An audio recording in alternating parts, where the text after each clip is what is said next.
Good afternoon, everyone. Today we are releasing the Real Affordability Agenda, a blueprint for what to propose and how to pass state-level legislation in state houses across the country and to tackle the affordability crisis. We have lawmakers, union leaders, and community advocates here today to walk us through the report and share what this moment looks like on the ground. All right, let's begin. I'm going to hand it over to Georgia Senator Kim Jackson, Senior Vice President of the State Innovation Exchange, to get us started. Good afternoon, everyone, and thank you so much for joining us today. My name is Kim Jackson, and I am both a Georgia State Senator and the Senior Vice President of Programs of State Innovation, or we call it SIX. SIX is our nation's largest people-centered home for state legislators, connecting courage, care, and collaboration into lasting policy and system changes across all 50 states. Over the past decade, SIX has become the most trusted community for state legislators across the country. We support policymakers as whole people who need safety, connection, and inspiration to do their work in these turbulent times. And we're on the front lines of the fight for our futures, working families versus a class of lawless billionaires whose excessive wealth is destroying our economy, our democracy, and our planet. Let me be clear. The affordability crisis isn't an accident. It's the direct result of policy choices that protect concentrated wealth over the prosperity of working families. We know that when extreme wealth goes unchecked, the costs get passed down to working families in rent, healthcare premiums, childcare bills, groceries, and electricity.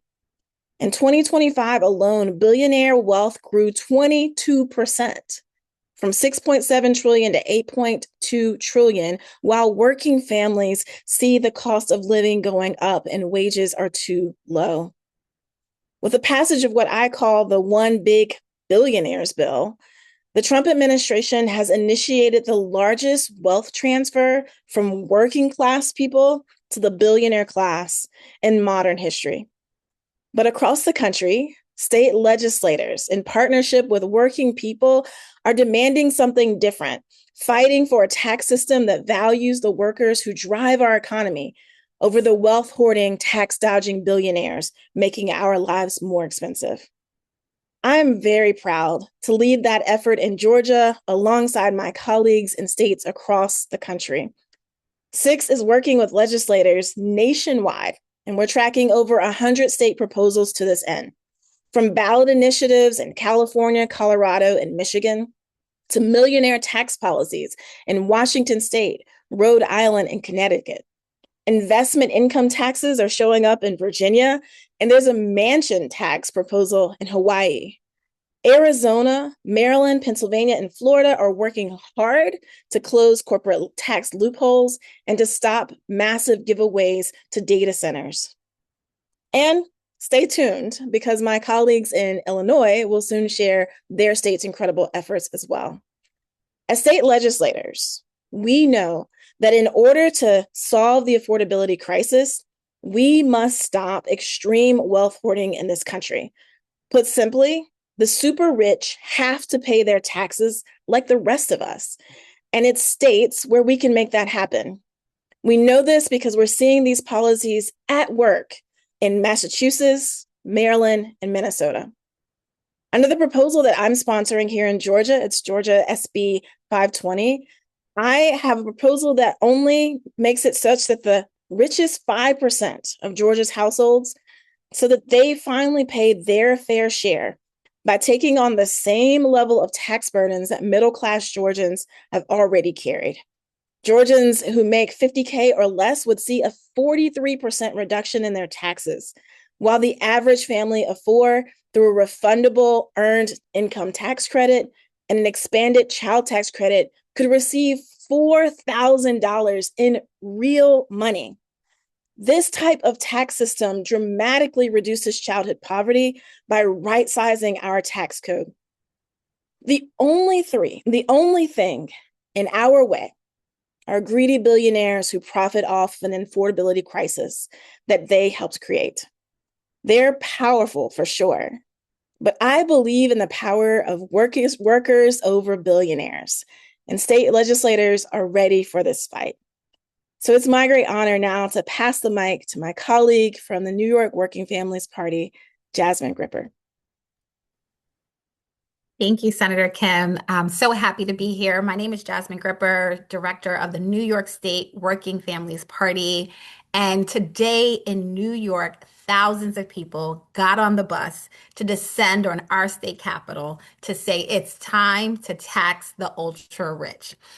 We had a massive rally in Albany and then marched over to the Capitol to speak to our lawmakers and to the governor to make sure they understand that we are in a moment of crisis. There is an affordability crisis hitting New York hard. The rents are too high. The cost of living is too high. About 400,000 New Yorkers are about to lose their health insurance because of Trump's policies. But New York is special and we're different. New York has more millionaires and billionaires than any place on the planet, but they are still not paying their fair share. Thanks to Donald Trump, they got a $12 billion tax break permanently reoccurring in their pockets. That's just the New York ultra rich. And we're saying to New York lawmakers, it's time that you tell the ultra rich to pay their fair share. We need our governor to stand up. Either she will protect the Epstein billionaire class or she will protect the working families of New York. We cannot balance the budget on the backs of our children. We cannot balance the budget on the backs of working families. We need to balance the budget by asking the ultra rich to pay their fair share. New York has multiple bills in our legislature. We can raise the personal income tax from those who make 5 million annually or more. We have plenty of people who make that in New York. We can raise our corporate tax rate to match the state of New Jersey, which is right next door. Or we can actually tax the wealth and inheritance of the ultra wealthy who don't work, who don't have a business, but have just inherited large amounts of wealth and that they can pass it down from generation to generation without ever being taxed. New York is the playground of the ultra rich, from New York City to the Hamptons in Long Island to the upstate mountains in the Catskill. They are here living and thriving and benefiting off the hard work that we contribute to make this city and this state run. And if they want to stay here and have New York be their playground, they need to help balance the budget so that all New Yorkers are able to not just succeed, but to really thrive. And with the new revenue we get from taxing the billionaires, we can invest in our families and our communities. We can have the universal child care for every family to have from age 0 to 13. We can have health care that we can rely on for every family to not have to worry about going in debt when they're experiencing a health crisis. We can make sure that we have a robust public transportation system that's not crumbling with every snowstorm and every rainstorm, not just in New York City, but across the state. The needs of working families are high. There's so much that we can be doing to be helping out working class New Yorkers. And we can do so much if we just make the ultra rich pay a little bit more in taxes. And so, New York, we're here, we're loud, we're in our state capital, and we're demanding that it's time to tax the ultra rich. Thank you. And I'll pass it back to Adolfo. Thank you, Jasmine. All right, now we'll hear from Max Page, president of the Massachusetts Teachers Association. Thank you, Adolfo. Good afternoon. I am Max Page, president of the Massachusetts Teachers Association, the 117,000 member union of education workers in Massachusetts public schools and colleges. Last year, May Day Strong helped lead the largest set of protests on May Day in American history, with thousands of events across the country, millions of people hitting the streets to protest the Trump administration. And we have to continue to stand against the attacks, the criminality, the outright violence being perpetrated by this administration. But we also have to, at this very moment, lay out a different vision of the future for working people in this country. That's what today is about. May Day Strong is proud to present today the Real Affordability Agenda, a policy and resource manual to put a good life for everyone back within reach. It's a comprehensive plan to build a movement for multiracial democracy, change the economic rules of the country, and put the makings of a good life back within everyone's reach. This is not a dream wish list for the future. It is instead, as it says in the title, an agenda for a clear, achievable vision for a society where our fundamental needs are met, Our work is valued and our communities can thrive. It includes specific proposals for activists to employ in campaigns in every state in the country. The key areas in the Real Affordability Agenda include affordable housing, corporate rent gouging, real estate wealth concentration, and private equity landlords are the primary drivers of the housing crisis, and we have to demand targeted regulatory financing reforms. That means strict limits on rent increases so people can stay in their homes, dedicated taxes on luxury property sales and high value assets, and large scale development of social housing models to ensure permanent affordability and resident governance. A second one is good jobs. Wage stagnation and declining worker power are on the rise despite surging corporate profits. We have to demand structural reforms to secure dignified employment. That includes mandated living wages aligned with productivity growth, a jobs guarantee program to put displaced and unemployed workers in good jobs, universal paid leave, the repeal of anti-union laws, and many other elements in order to secure good jobs for all. And another one is broadly, we need to have affordable needs met, universal needs. We have to demand universal access to essential services by eliminating cost barriers and corporate profiteering. That includes fully funded universal childcare with fair provider wages, free school meals, expanded food assistance along with anti-gouging measures, debt-free public higher education, free comprehensive health care for all, fair, free, reliable transit, fully funded equitable public schools, and publicly controlled utilities with progressive pricing and assistance programs.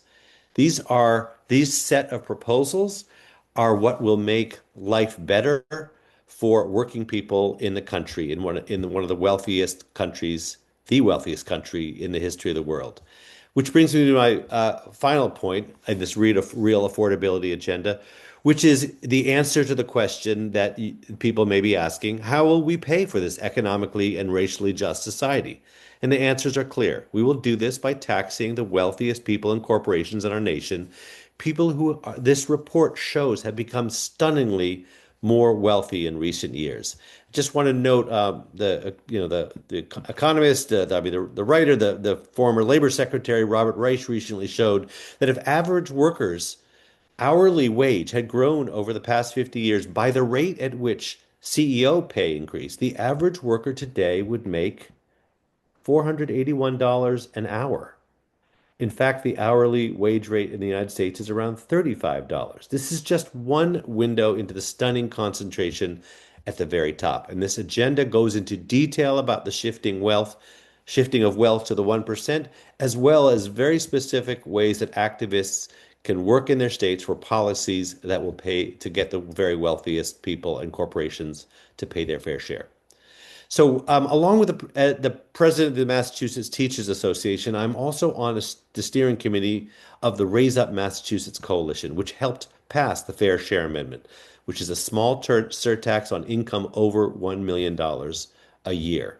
The success of Fair Share has been remarkable. Over the first 3 years, Fair Share has brought in more than $6 billion. This past year alone, Fair Share brought in $3 billion from just 25,000 households in a state of 7 million. This is less than 1%. This is the 7/10 of 1%.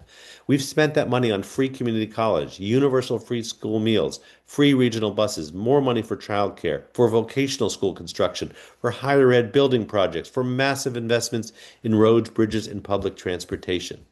And now, as well, with these Trump cuts, we're more prepared to handle the cuts coming from Trump and the Republican Congress's bad policies. And 3 years in, there are more millionaires and they are wealthier in Massachusetts than they were before Fair Share. In other words, we have only just begun to make a good start in building a fair and more prosperous Massachusetts. And what our experience in Massachusetts shows is that the world described in the Real Affordability Agenda is possible. Mayday Strong, unions, community groups across the country are going to demand that the wealthiest individuals and largest corporations finally contribute their fair share to the society that makes their success possible. We can afford a good life for everyone of all races, genders, and backgrounds. It's simply a matter of making different choices, and together we can win the future we all deserve. Thanks.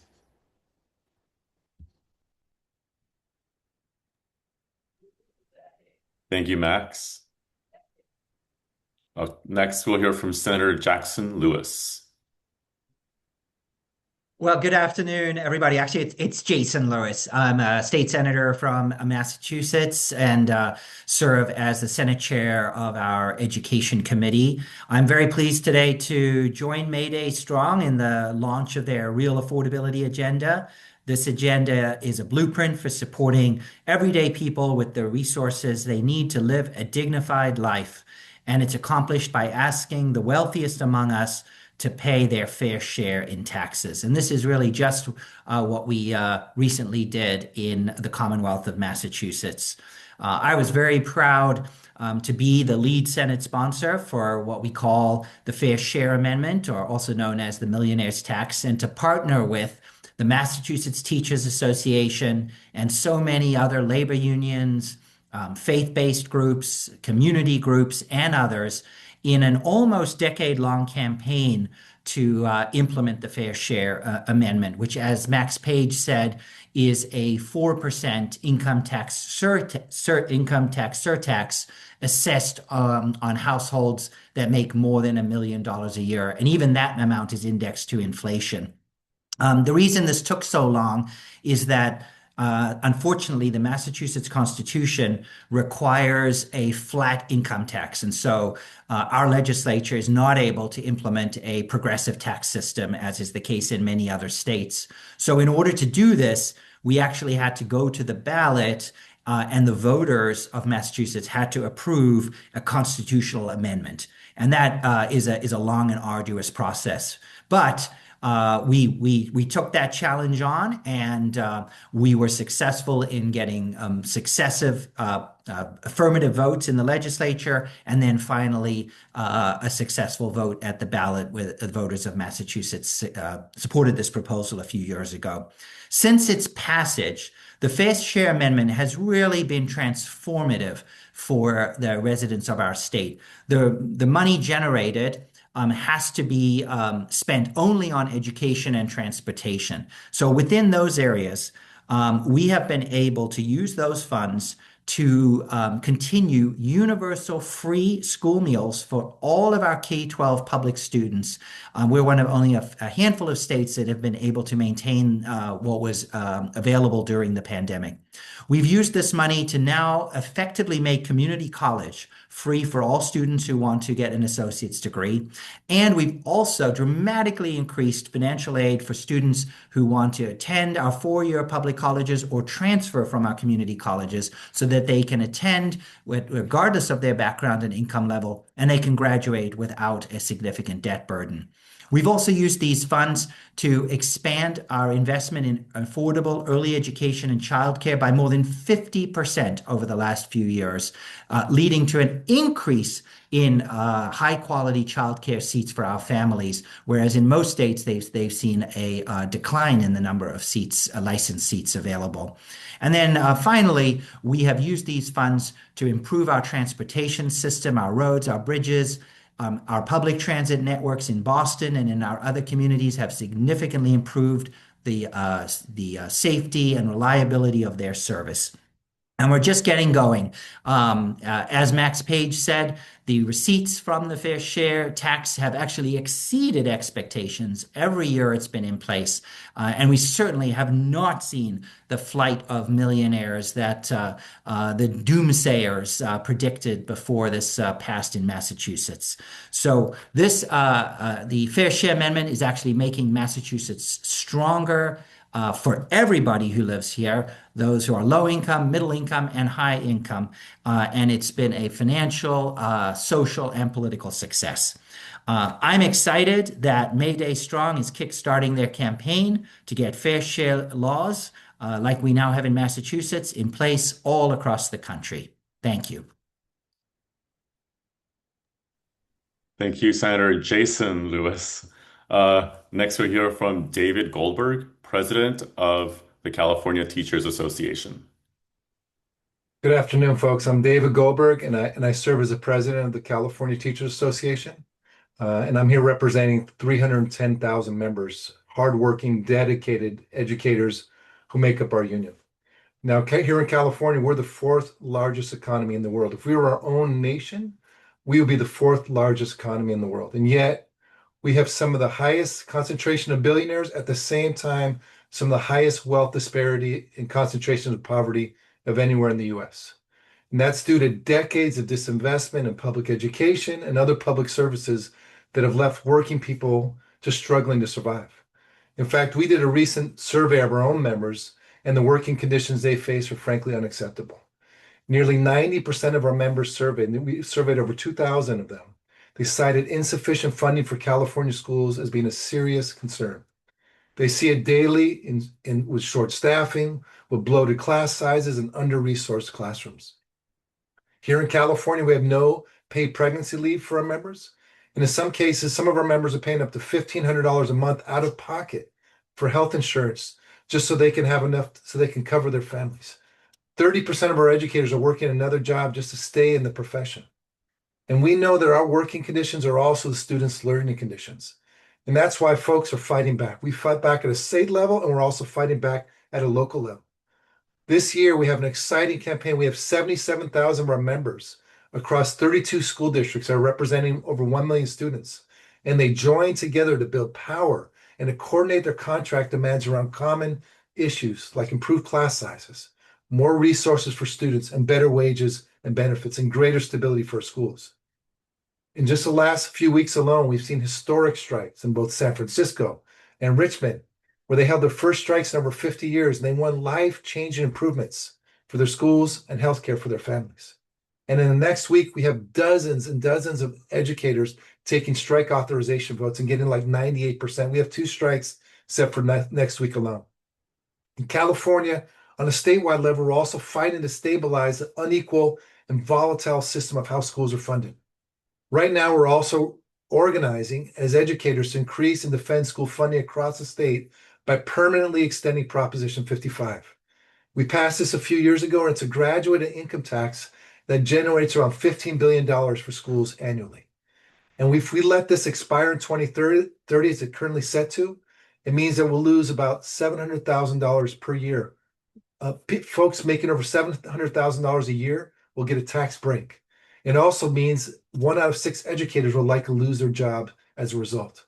And so we can't let that happen. We're already facing a national teacher shortage. We cannot continue to disinvest in public education and other services.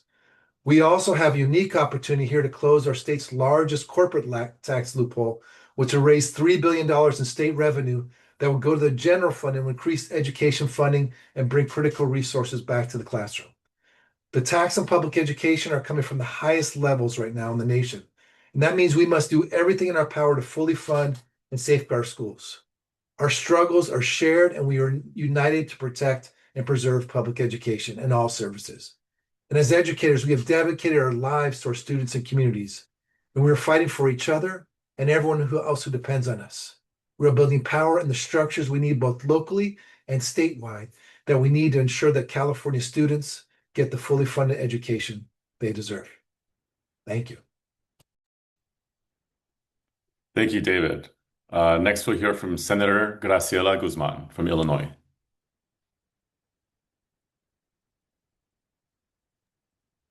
Hi, good afternoon, everyone. Buenas tardes. I'm State Senator Graciela Guzman, coming to you from the People's House in Springfield, where we are hard at work on both legislation and policy and revenue to support our communities. I represent Illinois' 20th district on the northwest side of Chicago. And before I was a legislator, I was an organizer. And I think that matters because I did not come into this work in the legislature to manage scarcity. I came into it to challenge systems that make life harder than it needs to be for working families like mine and for so many, not just in my district, but across the state. We're in the middle of a real affordability crisis, not a perception problem, a reality. Families are paying more for housing, for healthcare, for childcare, food, education, all at the same time. And now on top of that, we're facing renewed federal threats rooted in Trump-era cuts and giveaways that protect corporations and the ultra-rich while leaving working class families to pick up the tab. And that was a crisis that was designed. And that means that it can be undone, and it must be undone. Across the country, state legislators are stepping up because we have no choice. We are seeing a powerful national shift where states are advancing real solutions to an affordability crisis that is driven by corporate power, extreme wealth hoarding, and federal disinvestment. This report that we're talking about today captures that shift, and it gives us a roadmap to act. What makes this report so powerful is that it does not dance around the problem. It lays out what real affordability actually requires: accountability, investment, and the political courage to do both. Here in the state of Illinois, we're seeing a suite of bills around affordability, tackling things like private equity in healthcare, demanding that polluters pay their fair share towards climate repair through a climate super fund, fighting for affordable prescription drugs, because these are all the kinds of decisions that our communities are having to make in this moment. But we're also clear that these mechanisms and accountability are not alone. We must invest. That is why I am fighting for progressive revenue that does not come off of the backs of working class families that are already stretched thin, families that are telling me that they're going to have to leave their home in my district, families that are saying, what am I going to eat from? Families that are saying, I don't know that I can send my kiddo to school with all of the supplies that they require. Their families are stretched thin. Revenue must come in a way that reflects the modern economy. Revenue that asks those at the very top who have benefited the most to finally contribute their fair share. That investment shows up here in the state of Illinois in our fully funded schools. It shows up in fully mandated categoricals. When the state requires services like special education, transportation, for example, but refuses to pay for them, it is not a responsibility, it is abandonment. Real affordability in every zip code across the state, and we're going to have to reckon with revenue to do that. Illinois is not alone in this fight. Across the country, states are rejecting austerity. They're regulating corporate abuse. They're strengthening labor protections. They're choosing people over profit. This report brings all of these fights together and arms us as advocates with the tools that we need to win. So let's be clear about the stakes. We're staring down underfunded schools, and upside down tax code, and renewed federal efforts that hand massive giveaways to the wealthy while cutting essential services, literally your healthcare, your food stamps, and other essential services that you need to thrive. That pressure doesn't just go anywhere. It lands on states and it demands leadership. In Illinois, that means that the General Assembly and Governor J.B. Pritzker must continue to lead against Trump cuts and protect working families. It means refusing austerity and choosing bold, fair, people-centered revenue instead. And as an organizer turned legislator, I know this. Change does not happen because it is polite. It happens because people demand it. This report helps build the shared understanding and shared momentum that we need to win real affordability. Working families deserve more than survival. They deserve dignity. And states like Illinois are ready to lead in that fight. Thank you. Gracias. Thank you, Senator Guzman. Next, we'll hear from Carrie Ann Smith, a grassroots leader with Vocal TX and People's Action. Hello. Hello, my name is Carrie Ann. I live in Austin, Texas. I am an unhoused leader at Vocal Texas, a statewide grassroots organization building powers with people with unhoused people, mass incarceration, the war on drugs, AIDS, and HIV. Vocal Texas is a member with People Action. I stand here before you not as a statistic, but as someone directly impacted by policies, decisions made in this city and in this state that are costing people their stabilities and sometimes their lives. With the rent rising higher than most can reach, I did what many working adults are forced to do. I got creative to survive. I saved enough of money to buy a bus. It cost me 6 months rent, what it would cost here in Austin. I was converting it. I was converting my bus into a home. I was working. I was attending mental health, peer support specialist training, volunteering, advocating, organizing, and also culinary classes. I was doing everything the system tells us to do to get back on our feet. The day before Thanksgiving, while I was at a medical appointment and getting the rest of my Thanksgiving things, the city conducted a sweep. They confiscated everything I own: my food, my water, my heater, my generator, my tools, my clothes, my dog food, my motorized bike, even my husband and my mother ashes. This is not public safety. This is a policy failed. Sweeps destabilize people. We are the people who are actively trying to survive.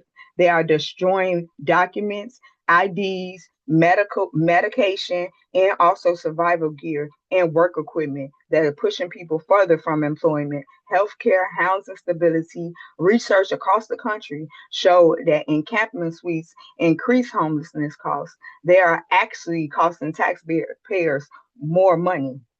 They do not reduce homelessness.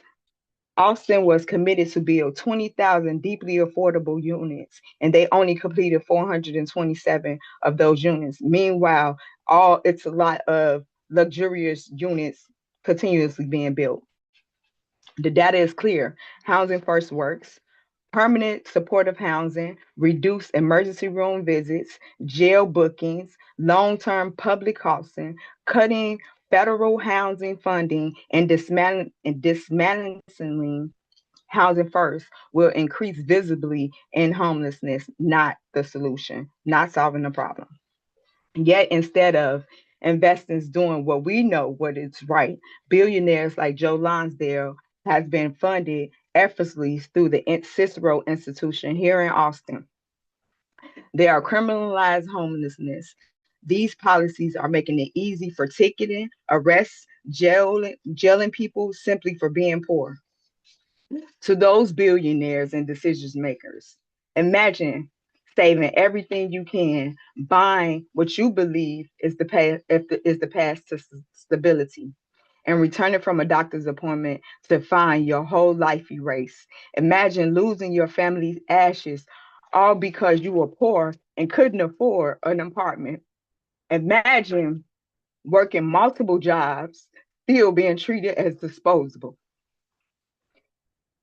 You have more wealth than you can spend in 10 lifetimes. And we are simply asking for the basic requirements just to live one lifetime. The solution is not more policing, it is not more ticketing, it is not forced treatment or incarceration. The solution is permanent, deeply affordable housing, fully funded housing first programs, expanding on mental health and healthcare access, policies tax policies that makes billionaires pay their fair share. If Austin can build these luxurious towers, it can build homes for people who are cooking the food, cleaning the buildings, driving the city buses, and keeping the city running. We are not asking for charity. We are demanding policies that work. We are workers, we are neighbors, we are humans, and we will continue to organize until this is done. Thank you very much, Carrie Ann. We're going to hear from our last speaker next, and then we're going to move into Q&A. So please take it away, Jackson Potter, Vice President of the Chicago Teachers Union. Good afternoon, everybody. Very honored to be with you all today. I'm the proud Vice President of the Chicago Teachers Union, also an Exec Board VP with the Illinois Federation of Teachers. And last night, we all heard a version of reality from the president that really falls flat in the face of the actual lived experience of working families in this moment. He said his big ugly bill helps the average person, but we all know it was the biggest transfer of wealth from the bottom earners to the top in US history. He claims our prices are going down when most of us are having a harder time making ends meet and paying bills and buying groceries. He says that healthcare will be affordable under this administration when costs are skyrocketing and access is in decline. And across our states, we see a variety of responses that range from Trump-proofing those budgets against these cuts and these shocks, and frankly, more austerity and lackluster reactions. We know that when Trump says he's pursuing peace in the world, we see that he's spending more on war than any country ever in the history of the planet. And we're not going to let him or Democrats off the hook. We're holding both parties accountable in order to support the popular and necessary policies outlined in this report that we're sharing with you today. So while the president engineers record tax breaks for the wealthy, we know that teachers and counselors are drowning trying to fill gaps in our education systems. The solutions are right here in the report. We have seen it work. That's how we know it works. Massachusetts taxed millionaires and raised billions for schools and transit. They haven't seen the drop off most states have experienced with the sunsetting of COVID relief dollars. Governors like our own in Illinois, J.B. Pritzker, they have the power to enact this roadmap. In Illinois, we have a 500 to 1 counselor to student ratio. We're seeing a decline in funding when you see record inflation and a lack of political will to fully support our own school funding formula. That's why CTU, IFT, and allies are pushing for a millionaire's tax, for closing the capital gains loopholes, for digital ad taxes, for taxing these unaccountable offshore accounts that the wealthy go and hide, all of their gains. And we need to replenish the programs that are being cut by this regime. The funds that are being sequestered that help provide food for hungry families, that maintain and advance healthcare coverage, that could fully fund schools and universities and early childhood programming. And we know if the state of Illinois alone recouped the tax breaks Trump just gave his wealthy friends, that would be over $8 billion. And it would fund most of these critical programs and supports. And momentum is building in our city councils, at the state houses, across the country. Illinois has to be a leader, not a follower or falling further behind like we are now, for its residents, for delivering world-class supports, programming, schools, and services that put us all on a path to success. And on May 1st, we're going to all be organizing to pass these transformational bills in every city, state house, all the way to the White House, and send a message to the billionaire takeover of our government that we are the many, they are the few. People need and deserve these critical things outlined, like universal health care, affordable housing, good paying jobs, fully funded schools, and more. Thank you. Thank you, Jackson. We're gonna open it up for questions now. If you have a question, please use the raise hand function and we will call on you. Please state your name and outlet before asking your question.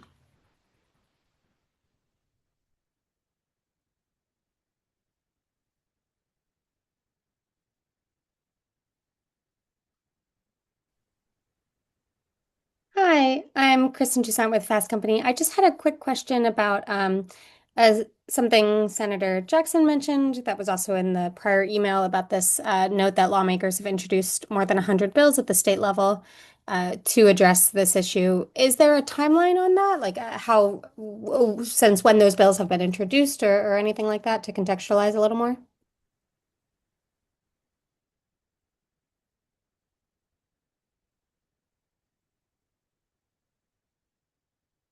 So you're asking like when the bills have been, like the time span that the bills have been introduced? Yeah, like is that 100 bills introduced this year since Trump was inaugurated? Is there something to contextualize that? Yeah, I'm not sure which one of our I, speakers I, would be the I could best. probably jump in for that. Um, Awesome. the, this is Kyle Surratt with the National Education Association. All those bills were filed this session. And so they're in the state legislatures being debated, modified right now, and they'll be voted on within the session. Sometimes they pass, sometimes they don't, but these are ones that are out there right now.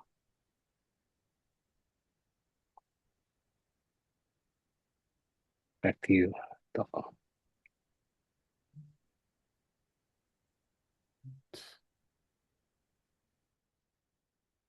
As a reminder, if you have a question, just use the raise hand function and we will unmute you.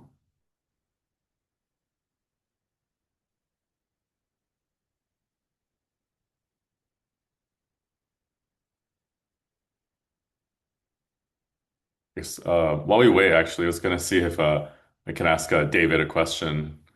David, I don't know if you can get into a little bit of what California teachers are telling you about how the affordability crisis is affecting their classrooms right now?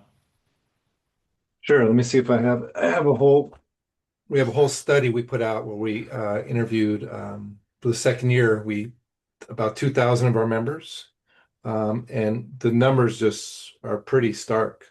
73% report a serious educator shortage at their school. 84% report insufficient resources. 68 says there's some serious issues with students' access to mental health support. Same with our members, like 80 something percent can't live anywhere near they work. We have members, as I said earlier, where a third of them can't afford or putting off needed medical procedures until they can afford it. But I will say something else came out of this as well, where we had some numbers that was off the charts around our members' willingness to strike. We asked questions about that, and 70 some odd percent of our members said they were willing to strike around their salary and healthcare. High 60% also willing to fight and strike around shortages, especially in special ed. And this is without an individual campaign at the locals. When members are actually in their locals are actually organizing, we're seeing 98% strike authorization votes and about 97, 98% of the members actually voting. So our members here are fired up. They're willing to fight and on both a local level and also on a statewide level for what they deserve and what our students deserve. It's been a pretty remarkable beginning to the school year out here so far. Thank you.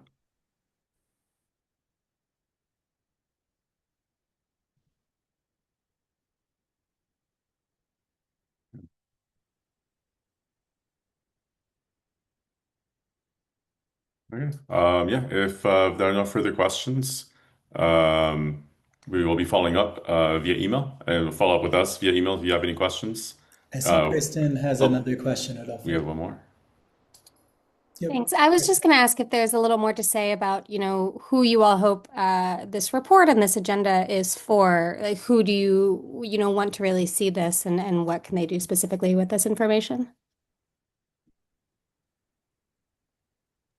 I could probably take that one. Chat. Thanks. All right. So this is meant for those who are inside the May Day movement, which is comprised of hundreds of local and state unions and community organizations who have organizing. They have a base all across the country who have the ability to pass policies or advocate to pass policies. And so this is a roadmap for those who know that there's something we need to do. And we don't need to reinvent the wheel. Many have passed these policies in places that are not where they are. So rather than making everyone reinvent the wheel, this is for those who want to use their energy to make affordability great again in their home turf. If there's someone else on this call who wants to jump in on this, please do. So, Adolfo, if I could just quickly add one piece, exactly what Takaya was saying is just recently we had a gathering in Massachusetts where 250 activists from around the country gathered together to start talking about one piece of this, which is how to actually tax the very wealthy and global corporations in order to be able to fund the common good. So this is an outstanding report that will help those activists who spent a couple days learning about what happened in Massachusetts, what's happened in California, Maryland, and a few other places, and actually bring that back to their states. So absolutely, this is about, as it says, a manual and resource guide for activists trying to make the affordability agenda reality.